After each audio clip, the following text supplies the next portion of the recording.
stop scrolling for a second. I'm about to tell you something that might make you uncomfortable. And honestly, it made me uncomfortable when I first realized it. We spend so much time worrying about whether our kids are hitting milestones, eating enough vegetables, getting into the right preschool, but we're missing the 7 things that actually matter. The things that research and just like common sense, when you really think about it, shows will determine whether our kids grow up feeling secure, confident, and emotionally healthy. And here's the kicker. Most of us are accidentally neglecting at least 3 of these. Not because we're bad parents, God no, but because nobody told us. Nobody sat us down and said, hey, this is what actually matters. So that's what I'm doing today. Stay with me for the next 20 minutes because I promise you, this is going to shift how you think about parenting. Not in a do more things way, more like a, oh, I can stop stressing about that and focus on this instead way. Welcome to Parenthood Unlocked. This channel is all about cutting through the parenting noise and getting to what actually works. No judgment, no perfection, just real strategies for real families. Today, we're talking about the 7 things every child genuinely needs from their parents. Not the Instagram version of parenting, the real version. By the end of this video, you're going to know the one thing kids need more than love. Yeah, I said it. Why your attention might be doing more harm than good if you're doing it wrong. The difference between protecting your kids and accidentally making them anxious. And honestly, you're probably going to feel some relief because a lot of the stuff you're stressing about doesn't even make the list. So grab whatever beverage is keeping you alive today. Let's do this. Before we jump into the 7 things, I want to tell you why this matters so much. When my oldest was about 3, I was doing all the things, like all of them. Pinterest perfect birthday parties, organic everything, educational activities planned down to the minute. I read every parenting book. I listened to all the podcasts. I was that parent. And you know what? My kid was fine. Not thriving, not especially happy, just fine. And I was exhausted, burnt out, resentful, honestly. Then I came across this research, and I wish I could remember the exact study. But the gist was this. Kids don't remember the elaborate parties or the perfect meals. They remember how they felt. They remember if they felt safe, if they felt seen, if they felt like they mattered. And I was like, oh no, I've been focused on all the wrong stuff. Here's what we know from decades of child development research. There are certain emotional and psychological needs that, when met, pretty much guarantee your kid will grow up resilient, confident, and emotionally healthy. And when those needs aren't met, even in homes with all the material advantages, kids struggle. The beautiful thing is these 7 things don't require money. They don't require a Pinterest board. They just require awareness and intention. Now look, I know some of you are already thinking, great, 7 more things I'm failing at. No, stop that right now. This isn't about adding to your to-do list. This is about understanding what actually matters so you can let go of the stuff that doesn't. Also, none of us are doing all 7 of these perfectly all the time. I'm certainly not. Last Tuesday, I definitely did not model emotional regulation when I couldn't find my keys. So we're all learning here, okay? All right, let's get into it. Point number 1, consistent, predictable presence. The first thing every child needs, and this is the foundation for literally everything else, is consistent, predictable presence from their parents. Now, when I say presence, I don't mean you need to be physically with your child 24/7. I'm not talking about attachment parenting or co-sleeping or any of that. I'm talking about your child knowing deep in their bones that you are reliably there. Here's what's actually happening in a child's brain. Humans are wired for connection. It's survival. A baby who can't trust that their caregiver will come back, that baby's nervous system goes into threat mode. And here's the thing, that threat response doesn't just turn off when they become toddlers or teenagers. It stays with them. Think of it like this. Your presence is your child's home base. They go out, explore the world, take risks, try new things, but only if they know they can come back to safety. Without that predictable base, they're either too scared to explore or they're acting out trying to get your attention because they're not sure if you're really there. Let me give you a real example. There's a dad in our community who travels for work a lot, like a lot, and he was feeling so guilty about being gone. But you know what he did? Every single night, no matter what time zone he's in, he FaceTimes his kids at 7 p.m. their time, every single night. Even if it's 3 a.m. where he is, his kids don't freak out when he travels anymore because they know dad calls at 7. They can count on it. That's predictable presence.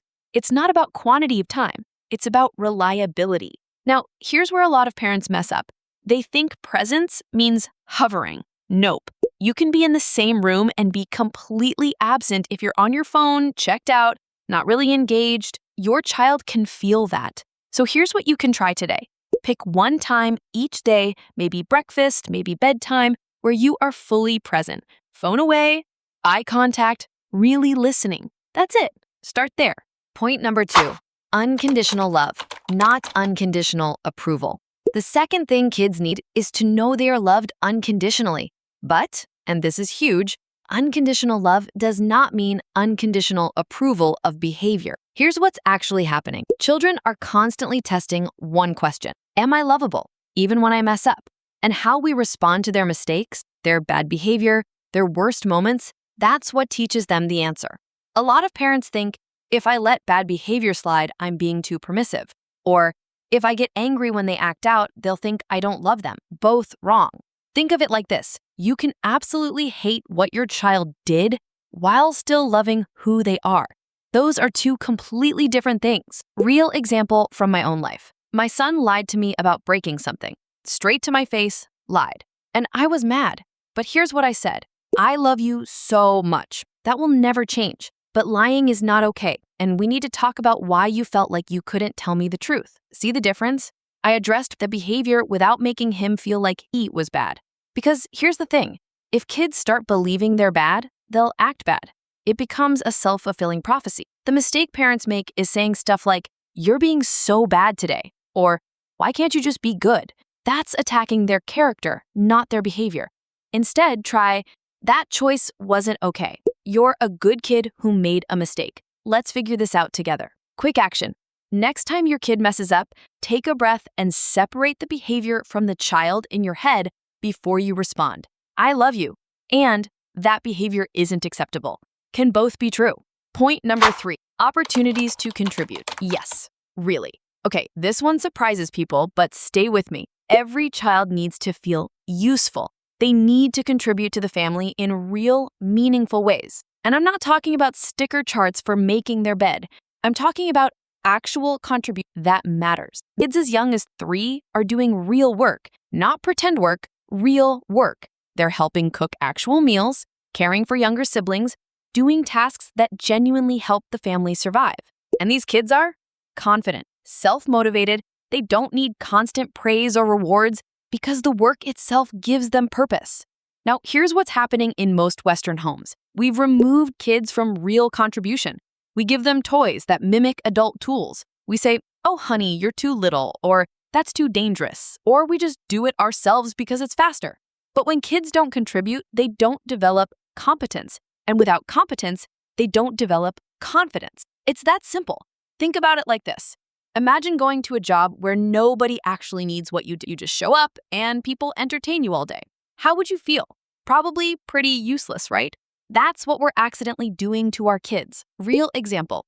There's a mom in our community with a 4-year-old who was constantly whining and demanding attention. She started giving him real jobs, not toy versions, real jobs. Chopping vegetables with a kid-safe knife, helping fold laundry, feeding the dog. Within 2 weeks, the whining dropped by like 80%. Why? Because he felt needed. He had purpose. Now here's what parents make. They give kids chores as punishment, or they helicopter over them correcting everything. That defeats the whole purpose. The task needs to be real, and they need autonomy to do it their way, even if it's not perfect. What you can try today, find one task your kid can do that genuinely helps the family. Not a toy version, the real thing. Let them mess it up. Let them learn. And say, "Thank you. We really needed your help with that." Watch what happens. Point number 4, autonomy within boundaries. The 4th thing kids need is autonomy, but not total freedom. Autonomy within boundaries. This is where a lot of modern parenting goes wrong in both directions. Here's what's actually happening. Children are biologically programmed to individuate, to become their own person separate from you.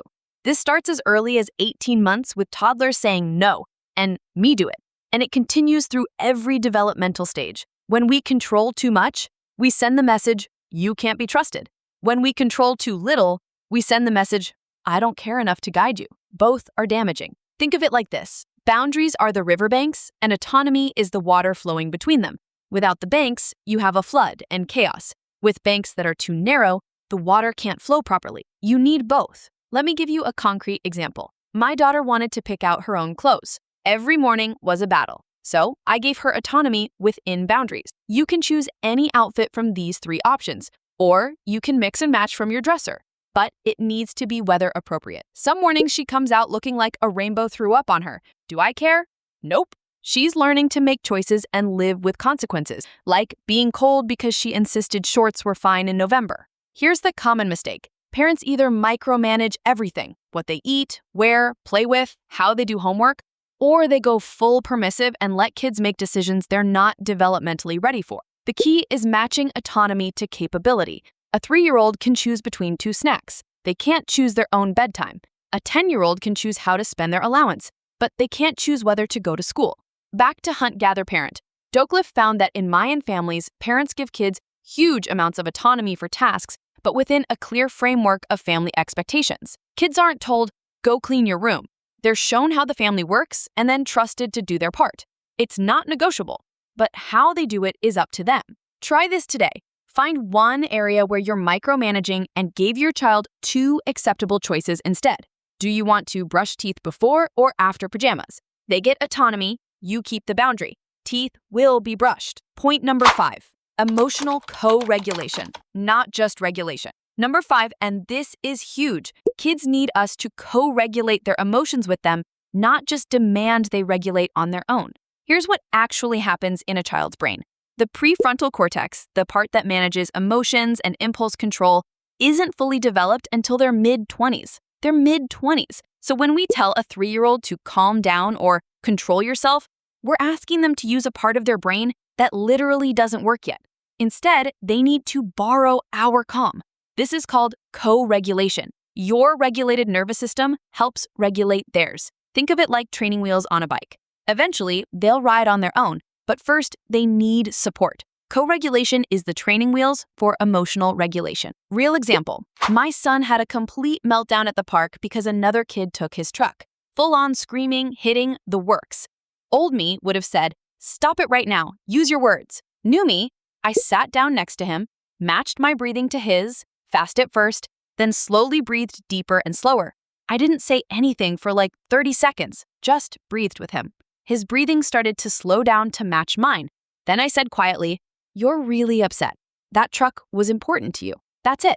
Within 2 minutes, he was calm enough to talk about it. Here's the mistake parents make. They try to talk kids out of emotions or punish them for having big feelings, like, stop crying or I'll give you something to cry about. Or they try to fix it immediately, like, it's okay, don't be sad. Look, here's a different truck. But emotions need to be felt before they can be released. When we rush past them or shame them for having them, those emotions don't disappear. They just get pushed down and come out later in worse ways. What you can try, next time your kid has big emotions, resist the urge to fix or stop it. Just be present. Get calm yourself first. They can feel your anxiety. Then say, I'm here. You're safe. I'll help you through this. Your calm presence is the lesson. Point number 6, connection before correction. The 6th thing kids need, and honestly, this changed my entire parenting approach, is connection before correction.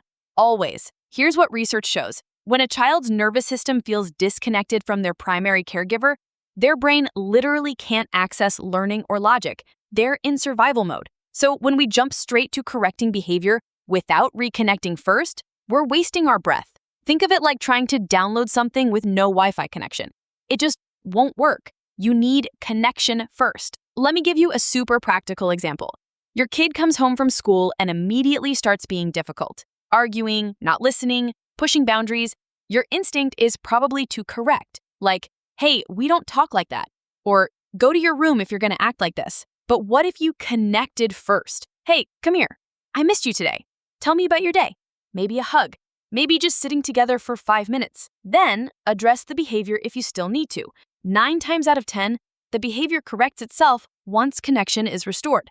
Here's what's actually happening. That difficult behavior is often a bid for connection. It's your child's clumsy way of saying, I need you right now. And when we respond with disconnection, punishment, isolation, lectures, we're answering their need with the opposite of what they need. In Hunt-Gather Parent, Docliff talks about how Mayan parents never use timeouts. Never. Because isolation as punishment breaks connection, the exact thing the child needs most. Instead, they use proximity and connection even during correction. The mistake parents make is jumping straight to consequences without checking in first. Even during correction, the mistake parents make jumping straight to consequences without checking in first. Or they think, if I connect with them when they're misbehaving, I'm rewarding bad behavior. Nope. You're meeting their underlying need, so the behavior doesn't have to keep happening. Try this. Next time your kid is acting out, pause. Before you correct anything, make a connection bid.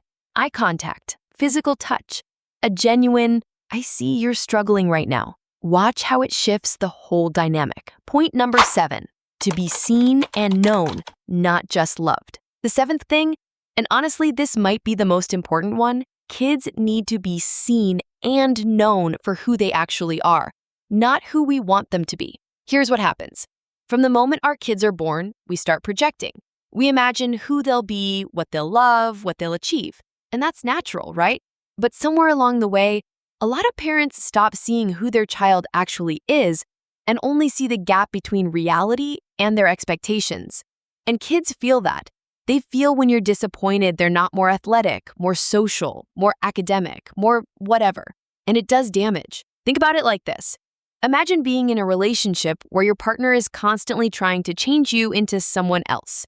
How would that feel? That's what we accidentally do to our kids. Real example from my life. I'm an extrovert. I love people, parties, being out and about. My oldest, total introvert. For years, I kept pushing him into social situations, signing him up for group activities, encouraging play dates, and he was miserable, and I couldn't understand why he wasn't thriving. Then one day he said to me, Mom, I don't want more friends. I like my 2 friends, and I like being alone. And something clicked. I was trying to parent the kid I thought he should be, not the kid he actually was. Once I started really seeing him, noticing what lights him up, building things alone, deep conversations with one person at a time, quiet observation, everything changed. I stopped pushing. I started supporting who he is. And you know what? He's thriving now. Here's the mistake. Parents think love is enough. I love my kid, isn't that what matters? Yes, but love without truly seeing them can actually feel suffocating. It's like saying, I love you, but only the version of you that fits what I want. Kids need to know you see the real me, the weird parts, the different parts, the parts that don't match your expectations, and you're not trying to fix me. You actually like who I am. There's this beautiful example of how Mayan parents watch their children closely to understand their natural temperament and abilities, and then they give them tasks and responsibilities that match who that child actually is. They're not forcing round pegs into square holes. What you can try today, spend some time just observing your kid. Not managing, not correcting, not teaching. Just watch them. Notice what they gravitate toward when given free choice. Notice their rhythm, their energy, their unique way of being. Then tell them something specific you noticed. I noticed you really take your time when you're drawing. You're so thoughtful about it. That's being seen. That's what they need. Okay, so we just went through all 7 things. Let's step back and look at the bigger picture here, because you might have noticed something. Every single one of these comes back to the same core principle: meeting your child where they actually are, not where you wish they were or where parenting books say they should be. Whether we're talking about predictable presence, unconditional love, contribution, autonomy, co-regulation, connection, or being truly seen, it's all about attunement, being tuned in to your actual child's actual needs in this actual moment. Here's how these all work together. When your child feels your consistent presence, they feel safe. When they feel unconditionally loved, they can risk being authentic. When they contribute meaningfully, they develop competence. When they have autonomy within boundaries, they learn decision making. When you co-regulate with them, they develop their own regulation skills. When you connect before correcting, they actually hear your guidance. And when they feel seen for who they are, they develop a strong, healthy sense of self. See how it all builds? Each piece supports the others. You can't really do one without the others. What this means practically is you're not trying to be perfect at all 7 every single day. That's impossible and honestly exhausting just thinking about it. But if you can keep these 7 things in your awareness, they'll start naturally influencing how you respond to your kid.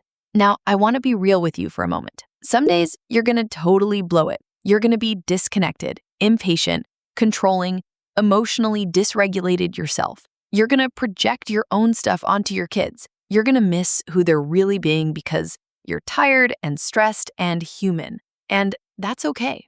That's not failure. That's being human. What matters is that you come back to these principles. You repair when you mess up. You keep trying.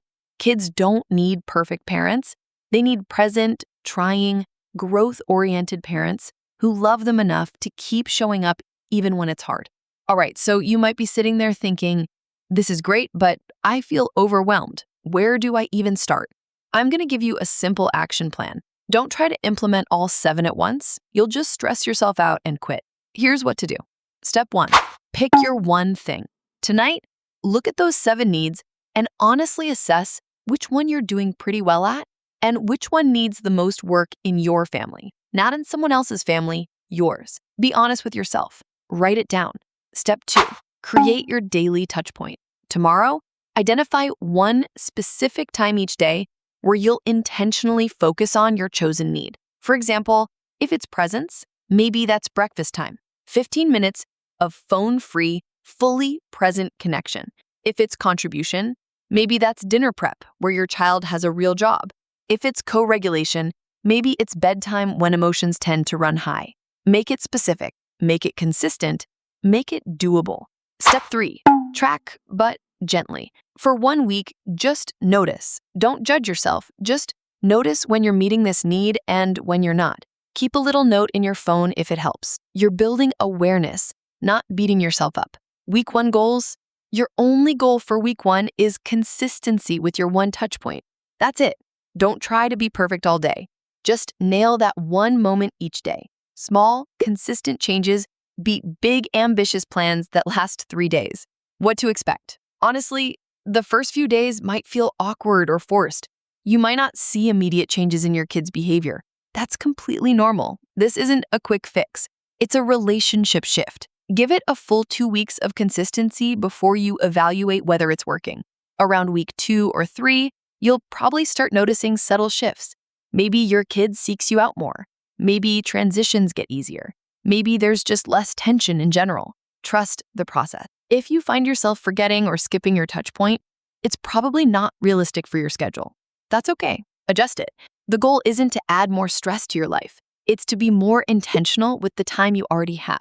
And if you try one need and realize, actually, we're doing okay with this one, but we really need to work on a different one, that's fine. Pivot. This isn't rigid. It's a framework, not a rule book. Remember, every family is different. A child with high sensory needs might need more co-regulation. A naturally independent child might need less autonomy support, but more connection. You know your kid.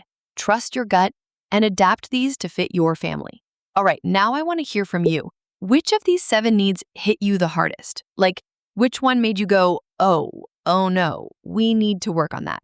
Or maybe there's one you're absolutely crushing and you want to share what's working for you. Drop a comment below.